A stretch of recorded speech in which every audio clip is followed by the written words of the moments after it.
Welcome, it's Hanifa YouTube channel here. Kodi Saulos Chilima, Anangomuda. Mpaka pano, ACB, sikumuzega Saulos Chilima, mlandu uliwonse. Miezi mbuyomu, msogolero wa dziko lino, apresdent Chakwera, analengeza kuti wasiye kupereka ntchito kwa wachiwiri wake, Saulos Chilima. Komanso kuyimisa ntchito, chief of staff residences, Prince Kapena.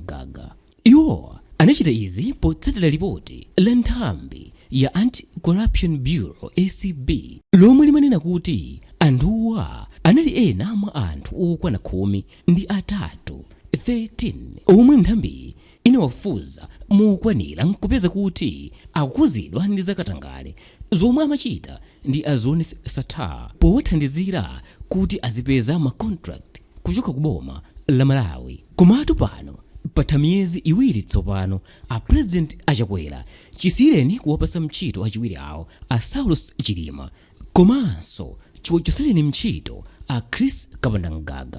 Malingana ndi ripoti lomwelo, apresdent Achakwera anayimisanso pa ntchito mkulu wa apolisi wakale George Kainja komanso mkulu wa bodi yoona zakagulidwe kakatundu mboma ya Public Procurement and Disposal of Assets Authority PPDA John Banda. Mpaka panopa ndi kukamba pano anthu anayiwa sanafunsidwe kalikonse kapena kuuzidwa ndi bwalo la milandu kuti analakwa motere. Ripotilo linatulutsidwa ndi nthambi ya ACB kudzera mwa mtsogoleri wa dziko lino. Panopa nthambiyo yakwanitsa kumanga mkulu woona za malamulo ku nthambi ya polisi Kalowa komanso mlembi wa mkulu wakunduna woona za malo yemwenso anali mkulu wakale wa nthambi ya ACB Renek Matemba. Awanso palibe mlandu womwe azengedwa ndipo sizikuoneka kuti alowa ku bwalo la milandu posachedwapa kuti kuzengedwa kwawo kuyambike. Pakadali pano anthu ambiri mdziko muno ali ndi mafunso omwe akukanika kuwapezera mayankho ake. Ndipo funso lalikulu ndirakuti kodi nthambi ya ACB inafulumira ndi ripotilo kapena poti anachita kupatsidwa sabata zokwana zitatu ndi mtsogoleri wa dziko lino kuti apereke ripotilo kwa iyeyo ndiye anangopanga zamwachache satafuna. Kodi nanga apresdent Chakwera anangofulumira kuyimisa anthu aja pa ntchito kapena iwowa zinawakomera kamba kakuti mmodzi mwa anthu omwe amaganiziridwawa ndi Saulos Chilima omwe pakati pa zipani zawo za MCP ndi UTM palibe ubale wabwino ndiye anangopezerapo mpata wowaphwesera achilimawa. Atafunsidwa kuti kodi ndi chifukwa chani kufikira pano nthambi ya ACB sinayambe kuwazenga mlandu Saulos Chilima, Kapena, Banda ndi Kainja patatha miyezi yokwana iwiri chiwamangireni anthuwa ndi wachula ku mtundu wa Amalawi kuti ndi mbava anthu ochita katangale.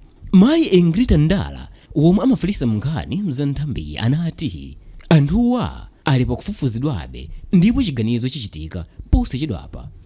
Iwo anati pakadali pano akudikira chilolezo kuchoka ku ofesi ya mkulu woyimira milandu boma ya Directorate of Public Prosecution DPP, ndipo chilolezocho chikaperekedwa adzayamba kupita ku bwalo la milandu nkuyamba kuwazenga anthuwa.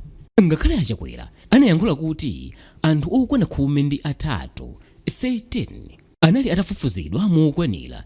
Iwowa anati ripotilo linasowekera tsatanetsatane wa zomwe anthuwo analakwitsa ndipo izizi zinapangitsa apresdent Achakwera kuuza mkulu wa nthambi ya ACB Chizuma kunena kuti ripoti lawolo ndi lopanda pake kapena kuti ndi substandard work. Atafunsidwa kuti kodi ndi zotheka kunena kuti zikuoneka kuti apresdent Achakwera anajamfulumira powachosera ntchito achiwiri wawo Saulos Chilima komanso kuchosa ntchito Prince Kapena pa ntchito yawo ya ku State House. Mneneri wawo Anthony Kasunda ananenetsa kuti zomwe anachita Achakwera zinalikamba kalipoti la ACB lo. Kasunda ananenanso kuti apresdent Achakwera anayankhula kale pa nthawi amawayimitsa anthuwo kunena kuti sikuti iwowa akungofufuzidwa chabe ndi nthambi ya ACB, koma kufufuzidwa koko kwatulutsa umboni womwe ukuonetsa kuti anthuwa kuphatikizapo ndi Saulos Chilima anachitadi zolakwika zomwe nthambiyo inapeza kuti akuyenera kuyankha milandu ku mabwalo a mdziko lino. Iyeyo anatinso ndi nthambi yokhayo ya ACB yomwe inganene mwamvemvemve kulakwitsa kwa anthuwa ndi kupitirira kuwazenga milandu, kamba kakuti pakadali pano naye mtsogoleri wa dziko lino ali mtima dyokodyoko limodzi ndi Amalawi kudikira kuti nthambi ya ACB imalize zofufuza zake ndipo chilungamo chioneke. Akasunda anatinso apresdent Achakwera ngati mtsogoleri wa dziko lino sangapenge kanthu popeza amalemekeza kuyima kwa pakokha ndi mphamvu kwa nthambi za boma zosiyanasiyana. Choncho iyeyo anasiya chilichonse m'manja mwa nthambizo nkunena kuti zigwire ntchito zake moyenera ndi modziwa ntchito zakezo. Mkulu wina yemwe amadziwapo nkhani za malamulo mdziko lino ndipo anagwirapo ntchito ku unduna wa zachilungamo yemwe anafuna kuti asatchulidwe m'dzina lake anati ngakhale nthambi ya ACB sikuyenera kuwumirizidwa kuti ipange machawi pa nkhanizi. Ndi wabwino kuti atero popeza anthu ambiri omwe anachititsidwa manyazi ponenedwa kuti akukhuzidwa ndi nkhani za azonetsatawa akuyenera kuyeresa mayina awowa ndi kuziteteza ku mabwalo a milandu mdziko lino. Iyeyo anatinso ndi zodabwitsa kuti lipotilo linatuluka miyezi ingapo yapitayo, koma nthambi ya ACB yangoti ngati palibe chinachitika nkumachita kuti mbiri za anthu zinadetsedwa monga Achilima ndipo anthu ena anataya ntchito zawo. Ndi chifukwa chani anthuwa sanayitanidwe mpaka pano kuti akafunsidwe pakukhuzidwa kwawo kwa nkhaniyi? Nthambi ya ACB pakafukufuku wawo inapeza kuti mkulu wina yemwe ndi mzika ya mdziko la Britain azonetsatawa akukhuzidwa ndi kubedwa kwa ndalama mboma mu makontrakt okwana 11 16.